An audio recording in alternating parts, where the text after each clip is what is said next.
दिन है मंगलवार, तारीख 30 अगस्त 2022 और आप सुन रहे हैं वर्कर्स कनेक्ट रेडियो। सबसे पहले पेश हैं सुर्खियां। एनसीआरबी के आंकड़ों से खुलासा, आत्महत्या करने वालों में सबसे बड़ा समूह दिहाड़ी मजदूरों का, पिछले साल की तुलना में 11% की वृद्धि। आंध्र प्रदेश के काकीनाडा में पैरी शुगर रिफाइनरी में 10 दिनों के भीतर ही दूसरा हादसा, 2 मजदूरों की मौत। बकाया मजदूरी का भुगतान न करने के लिए माइक्रोमैक्स के लिए सामान बनाने वाली कंपनी भगवती प्रोडक्ट्स को सुप्रीम कोर्ट की फटकार। स्पेन में वेतन वृद्धि की मांग को लेकर विमान कर्मचारी 10 दिनों की हड़ताल पर। और बांग्लादेश के सतखीरा में भोमरा लैंड पोर्ट पर सामान ढोने वाले मजदूरों की आकस्मिक हड़ताल, दिहाड़ी में बढ़ोतरी की रखी मांग।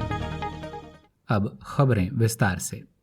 राष्ट्रीय अपराध रिकॉर्ड ब्यूरो यानी एनसीआरबी द्वारा जारी report accidental deaths and suicides in India यानी भारत में हादसों एवं आत्महत्या द्वारा मृत्यु से पता चला है कि साल 2021 में आत्महत्या कर मरने वाले कुल लोगों में से 1/4 लोग दिहाड़ी मजदूर थे।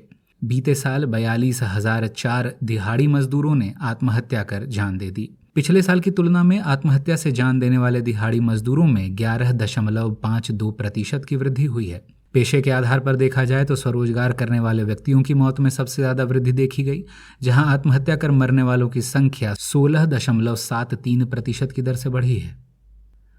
आंध्र प्रदेश के वकालापुड़ी औद्योगिक क्षेत्र स्थित पैरी शुगर रिफाइनरी में सुब्रमण्यम उम्र 30 वर्ष और रामप्रसाद उम्र 35 वर्ष की तब मृत्यु हो गई जब मरम्मत का काम करते वक्त उनके ऊपर लोहे का एक प्लेटफॉर्म गिर पड़ा।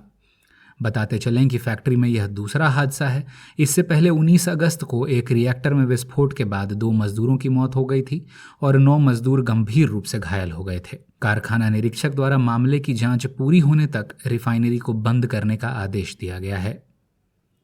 जस्टिस संजीव खन्ना और जे.के. माहेश्वरी की खंडपीठ ने मोबाइल कंपनी माइक्रोमैक्स के लिए सामान बनाने वाली कंपनी भगवती प्रोडक्ट्स को मजदूरों के बकाया वेतन भुगतान में देरी के लिए फटकार लगाई है और इस बाबत अदालत में 5 करोड़ रुपए जमा करने का आदेश दिया है।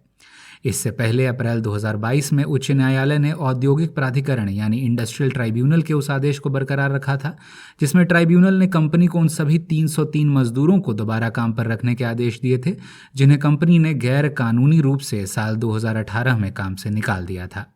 साथ ही मजदूरों को 2018 से 2022 तक का बकाया वेतन देने के लिए भी कहा था, जिसकी कुल राशि लगभग 15 करोड़ रुपए है। सुनाएंगे अंतर्राष्ट्रीय खबरें भी, लेकिन उससे पहले आपसे एक अनुरोध।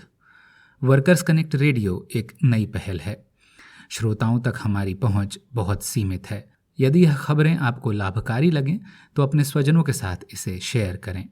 यदि यह खबरें आप हमारे YouTube चैनल पर सुन रहे हैं तो इसे सब्सक्राइब करें। ऐसा करने से हमारे अगले बुलेटिन की सूचना आप तक स्वयं पहुंच जाएगी।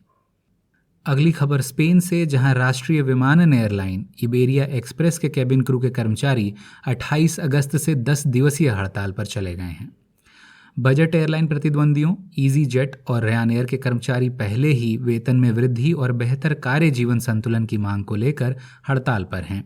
पर्यटन उद्योग कोविड के कारण 2 सालों से खराब चल रहे कारोबार के बाद सामान्य स्थिति में लौट आया है और ऐसे में इबेरिया के हड़ताली कर्मचारी मांग कर रहे हैं कि महंगाई के अनुरूप उनके वेतन में वृद्धि हो। बताते चलें कि स्पेन में महंगाई दर जुलाई में 10.8% तक पहुंच गई थी। उधर बांग्लादेश में दिहाड़ी में बढ़ोतरी की मांग को लेकर सतखीरा के भोमरा लैंड पोर्ट पर 1800 से अधिक कूली बिना कोई नोटिस दिए आकस्मिक हड़ताल पर चले गए। ट्रक पर सामान चढ़ाने या उतारने के लिए मजदूरों को वर्तमान में 800 से 1000 टाका तक का भुगतान किया जाता है। देश की बढ़ती महंगाई दर को देखते हुए कुली मांग कर रहे हैं कि प्रति ट्रक उन्हें 1200 टाका की दर से भुगतान किया जाए। इस अंक में बस इतना ही। मजदूर जगत से जुड़ी ताज़ा तरीन खबरों के साथ शुक्रवार को फिर होती है मुलाकात। तब तक के लिए दें इजाज़त।